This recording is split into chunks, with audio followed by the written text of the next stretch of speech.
At reDirect, we know nonprofits face tough challenges every day, from team burnout and volunteer shortages to high staff turnover and communication breakdowns. But we believe these aren't signs of an organization's failures or shortcomings. They're clues.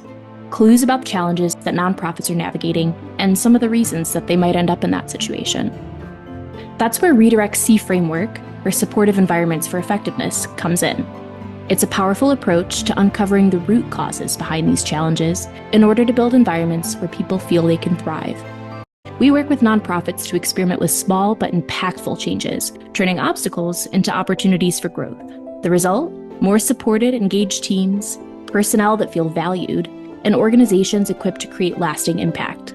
At reDirect, we're here to help our partners not just face challenges, but reframe and work through them with a structured and collaborative approach, and with environments designed by their teams for their teams.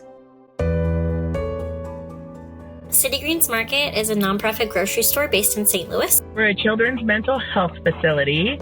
We ensure the safety and well-being of children remains at the forefront of legal proceedings.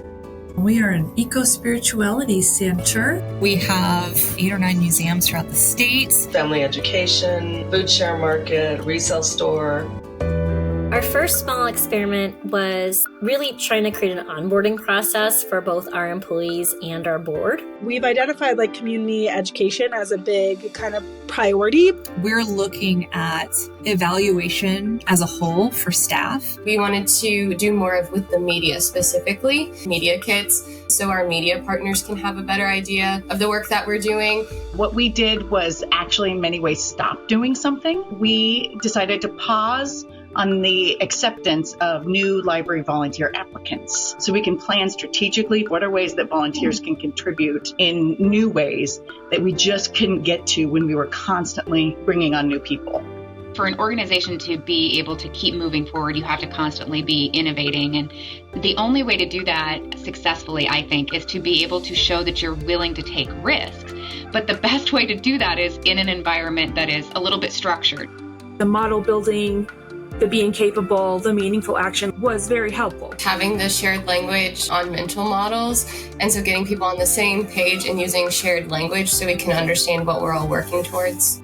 I think the biggest one was being capable. How do I become more capable? It felt like I was always doing the undoable. I'd do an interview and there'd be 3 more applications the next day. And I was like, I think the biggest revelation to me was I need to simplify.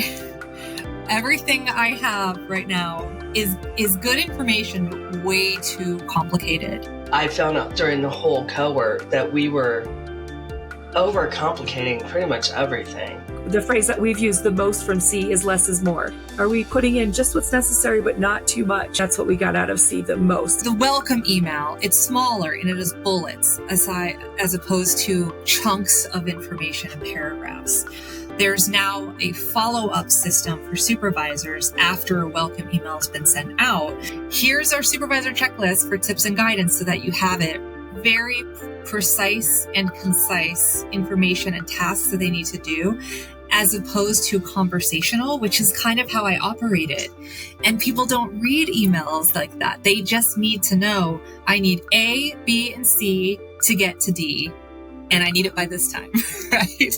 Using the process to engage other employees in helping to build the checklist helped us identify where we had gaps in knowledge. The idea of small experiments is really helpful because we were like, okay, we're just going to experiment. Smaller jumps, instead of leaps and bounds. The tendency is when you're thinking about change to make something this big. And there's this giant, pile you're dealing with. It's small steps, and that's what's needed. Things you can do in a short amount of time. And not everything is successful, and we know that, but we're okay with that because we understand that in the process we get to learn and we get to come back at the end and evaluate and say, where did we go wrong? What can we do? What can we change? This gave us a framework to be like, oh, I see what we did wrong that time. Oh, I see how we didn't set someone up for success. C helped me to see more clearly. I didn't think going into this that I would be updating as much as I did. We want to be seen as an elevated program that's doing the best we can, and you've provided these tools to help us.